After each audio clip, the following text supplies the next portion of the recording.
దేవునికి స్తోత్రం. నేటి యొక్క ఉదయకాల వాక్య సందేశం వింటున్నటువంటి ప్రేమైన దేవుని బిడ్డలారా, మీకందరికీ మన ప్రభువు రక్షకుడైన యేసు క్రీస్తు నామం పేరిట నా యొక్క వందనములు శుభములు మీకు తెలియజేస్తుంటున్నాను. ప్రేమైనటువంటి దేవుని బిడ్డలారా, నేటి యొక్క ఉదయకాల వాక్య సందేశమును మనం చదువుకుందాం. అపోస్తులుడైనటువంటి పౌలు గలీతీయులకు రాసినటువంటి మొదటి అధ్యాయము 10వ వాక్యంలో నుండి చివరి భాగాన్ని మనం ఇప్పుడు చదువుకుందాం. నేను ఇప్పటికీ మనుషులను సంతోషపెట్టువాడనైతే క్రీస్తు దాసులను కాకయే పోవుదును. ప్రియమైన దేవుని బిడ్డలారా, ఇక్కడ పౌలు గల్తీయ సంఘానికి ఈ పత్రికను రాస్తూ ఈ మాట తెలియజేస్తుంటున్నాడండి. పౌలు జీవితంలో మనం చూసినట్లయితే ఎంతో జ్ఞానవంతుడును, విద్యావేత్తను, ఐశ్వర్యవంతుడు, గొప్పవాడుగా ఏథెన్స్ పట్టణంలో యూనివర్సిటీలో గోల్డ్ మెడలిస్టుగా, బెన్యామిను గోత్రికుడుగా మనము పౌలును చూస్తామండి.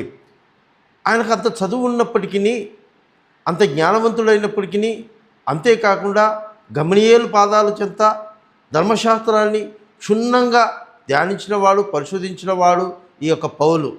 ఎంతో గొప్పవాడండి. అంతేకాకుండా ఆయన ఈ యొక్క నూతన నిబంధన గ్రంథంలో అనేక పుస్తకాలను, మెజారిటీగా అందరికంటే ఎక్కువ పుస్తకాలను రాసినటువంటి వ్యక్తి అండి పౌలు గారు. అయితే ఈ పౌలు గలితీ సంఘానికి తెలియజేస్తుంటున్నాడు, ఇదిగో నా ప్రియమైన సంఘమా, నా యొక్క స్వభావాన్ని, నా యొక్క జీవితాన్ని మీకు నేను ఇప్పుడు మరొకసారి వెల్లడిపరచుకోవాలనుకుంటున్నాను. నేను మనుషుల కోసం బ్రతకడం లేదు, మనుషులను సంతోషపెట్టుటకు నేను బ్రతకడం లేదు, మనుషుల ఘనత కొరకు లేకపోతే లోక సంబంధమైనటువంటి ఘనత కొరకు నేను ఈ పరిచర్య చేయట్లేదు. ఎవరైతే మన కొరకు ప్రాణాలు అర్పించారో, ఏ అర్హత లేని, ఏ యోగ్యత లేని, పంచమైన పరిశుద్ధత లేని నా జీవితంలో యేసుక్రీస్తు ప్రభుల వారు నేను పాపినై ఉండగానే నా కొరకు మరణించారు, నన్ను ప్రేమించారు.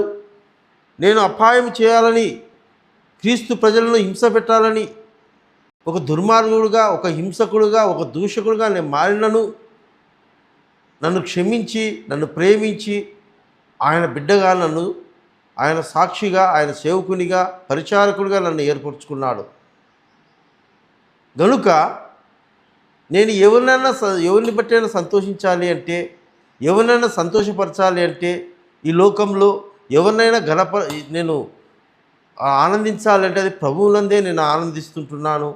ఆయన బట్టి నేను సంతోషిస్తుంటున్నాను.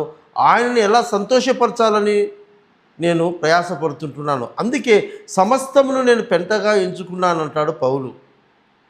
నేటి దినాల్లో క్రైస్తవ జీవితంలో కావచ్చు, దైవసేవకుల జీవితంలో కావచ్చు, సంఘాలలో కావచ్చు, ఎలాగైపోయినదంటే పరిస్థితులు, మనుషులను సంతోషపెట్టుట కొరకు, అధికారులను సంతోషపెట్టుట కొరకు, ఈ లోకంలో మనుషులను సంతోషపరచుట కొరకై దైవ సేవకులు కూడా తమ యొక్క పరిశుద్ధతను, అభిషేకతాన్ని ఏ రీతిగా అయిపోతుంటున్నారంటే దారుణముగా, ఒక నిర్లక్ష్య భావముతో, ఒక స్వార్థపూరితమైనటువంటి స్వభావముతో పరిచర్యలను ఆ యొక్క క్రైస్తవ జీవితాన్ని కనబరుస్తుంటున్నారండి. దైవ సంఘములో చేరినప్పుడు విశ్వాసులుగా ఎంతో భయభక్తులు చూపిస్తాము, దేవునికి ఎంతో మాట వింటున్నట్టుగా నటిస్తాము. దైవ సేవకులు కూడా ఆ యొక్క పులిపీఠం ఎక్కినప్పుడు ఎన్నో అద్భుతమైన సందేశాలు ఇస్తారు, ఎన్నో రోషపరవితమైనటువంటి, ఎన్నో ప్రభావితం చెందేటువంటి మాటలు మాట్లాడుతూ బోధిస్తూ ఉంటారు. నిజ జీవితంలోకి వచ్చేసరికి డబ్బున్న వారికి ప్రాధాన్యత ఇవ్వడము, అధికారం కలిగిన వారికి వారిని ప్రత్యేకపరచడము, సంఘములో 2 భాగాలుగా 3 భాగాలుగా ప్రజలను చూడడము, తక్కువ వారిని, ఆర్థికంగా స్తోమత లేని వారిని చిన్న చూపు చూడడము, అధికారం కలిగి, ఐశ్వర్యం కలిగి ఎక్కువ కానుకలు ఇచ్చేవారిని ప్రత్యేకంగా చూడడం, వారిని ప్రేమించడం, వారిని గణపరచడం, వారి సంతోషం కొరకు చేస్తుంటున్నారు. కానీ పరిచర్యను మేము క్రీస్తుకు దాసులుగా వచ్చి ఉన్నాము, ఏమైతే యేసు ప్రభు మాకు తెలియపరిచారో ప్రకటించమని, ఆ సత్యమును త్రోవ తప్పకుండా సూటిగా స్పష్టంగా ప్రకటించాలి. మనుషుల కొరకు సేవ చేసేది కాదు ఇది, మానవతాతీతమైన దేవునికి మనం చేస్తుంటున్నామనేటువంటి సంగతి అనేక మంది దైవ సేవకులు కూడా నేటి దినం మర్చిపోతుంటున్నారండి.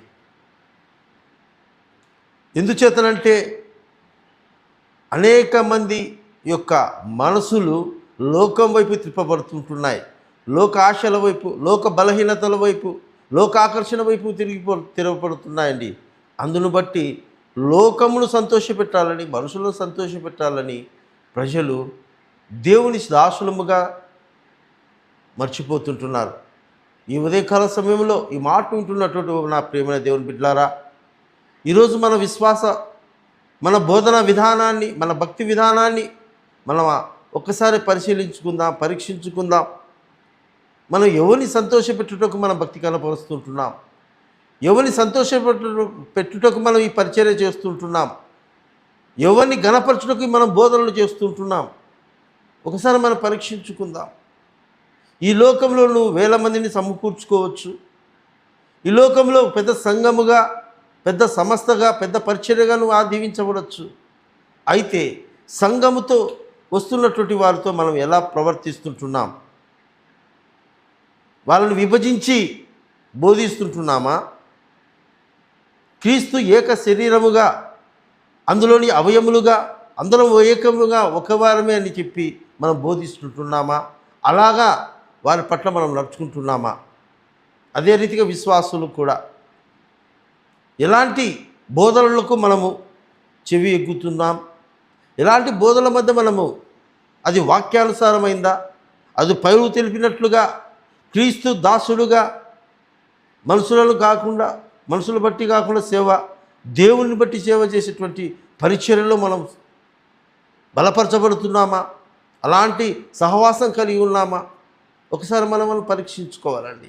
ఎందుకంటే ఈ అంత్యకాల దినాల్లో ఎన్నో దుర్బోధలు ప్రారంభమయ్యాయి.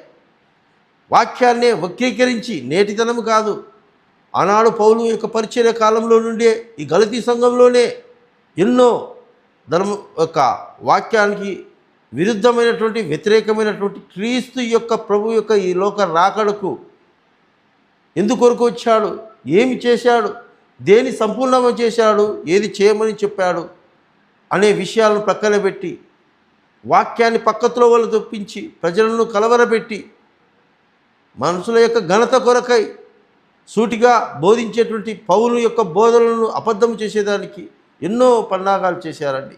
నేటి దినాల్లో కూడా అలాంటి బోధకులు ఉంటున్నారు, అలాంటి సంఘాలు స్థాపించబడ్డాయి, అలాంటి పరిచర్యలు మన కళ్ళకు బహుగా విస్తరింపబడుతుంటున్నాయి. ఆ సంఘాల విస్తరణ చూసి మనం అనుకుంటా ఉంటాం, అబ్బా దేవుడు గొప్పగా దీవించాడని. ప్రియమైన దేవుని బిడ్డలారా, ఈ లోకంలో ఆ రీతిగా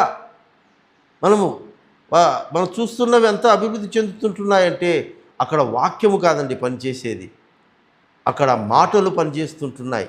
దేవుని వాక్యము పనిచేసినట్లయితే అందరూ కూడా ఏకరీతిగా, ఏక సంఘముగా ఉంటారండి. నేను ఈ మధ్య కొన్ని బుక్స్ కోసం ఒక గొప్ప సంఘము ఎంతో ప్రపంచంలోనే ఎంతో ప్రఖ్యాతిగాంచినటువంటి ఒక పరిచర్య కొరకే ఫోన్ చేశాడనగానండి. ఫోన్ చేసి అడుగుదామని చేస్తే అక్కడ ఒక రికార్డింగ్ వచ్చింది. మీకు పెళ్ళిళ్ళు కావాలా, మీకు సంఘ సభ్యత్వం కావాలా, లేకపోతే ఏదైనా భూస్థాపనలు చేయాలా అంటే వారి యొక్క రిక్వైర్మెంట్ బట్టి, వారి స్తోమతను బట్టి, వారి అర్హతను బట్టి అక్కడ దైవ సేవకులు అటెండ్ అవుతారండి. గొప్ప గొప్ప అధికారో, విద్యావేత్తో, రాజకీయవేత్తో, ధనవంతుడు, ఐశ్వర్యవంతుడు అయితే ఆ గొప్ప పాస్టరు వాళ్ళ యొక్క కార్యక్రమాలకు వెళ్ళి పరిచర్య చేసేటట్లుగా. అదే చిన్న వాళ్ళు అయితే కన్నా ఆ చిన్న సపోర్టింగ్ ఎవరన్నా సేవకులుంటే మీరు పోయి చేసి రాపోండి. ప్రియమైన దేవుని బిడ్డలారా, సంఘాలలో భయంకరమైన భేదాభిప్రాయాలు, చులకనైనటువంటి స్వభావంతో కలిగినటువంటి బోధకులు ఉంటున్నారు. జాగ్రత్తగా మనం చేసేటువంటి, మనం వెళ్తున్నటువంటి సహవాసము అది అపోస్తుల సహవాసమా, అపోస్తులు అంటే సమస్తమును పెంటగా ఎంచుకున్నటువంటి వాళ్ళండి. లోక భోగాలు ఆశించే వాళ్ళు కాదు, లోక సుఖాలు కోరుకునే వాళ్ళు కాదు, లోక ఘనత కోరుకునే వాళ్ళు కాదు. వారి యొక్క ఆడంబర జీవితాన్ని ఆశించేటువంటి వారు కాదు అపోస్తులు అంటే. సమస్తమును పెంటగా విడిచిపెట్టినటువంటి వాళ్ళు, వాళ్ళ కుటుంబాలను, వాళ్ళ చదువులను, వాళ్ళ ఆస్తులను, వాళ్ళ సుఖాలను, వాళ్ళ ఉద్యోగాలను, వాళ్ళ అధికారాలను సమస్తమును పెంటగా ఎంచుకొని క్రీస్తు కొరకు దాసుడుగా జీవించినటువంటి వాళ్ళండి. ఆ రీతిగా మనం వెళ్తున్న సంఘంలో మనం వింటున్న బోధనలు ఎవరైతే అపోస్తుల బోధ ఎందు అలా బోధపరుస్తారో అలాంటి వారి సంఘంలో మనము నాటబడి ఒలీవ మొక్కల వలె మనము దేవుని సన్నిధిలో ఎదుగుదాం. అట్టి కృప పరిశుద్ధాత్మ దేవుడు మనకందరికీ దయచేయునుగాక. ఆమేన్.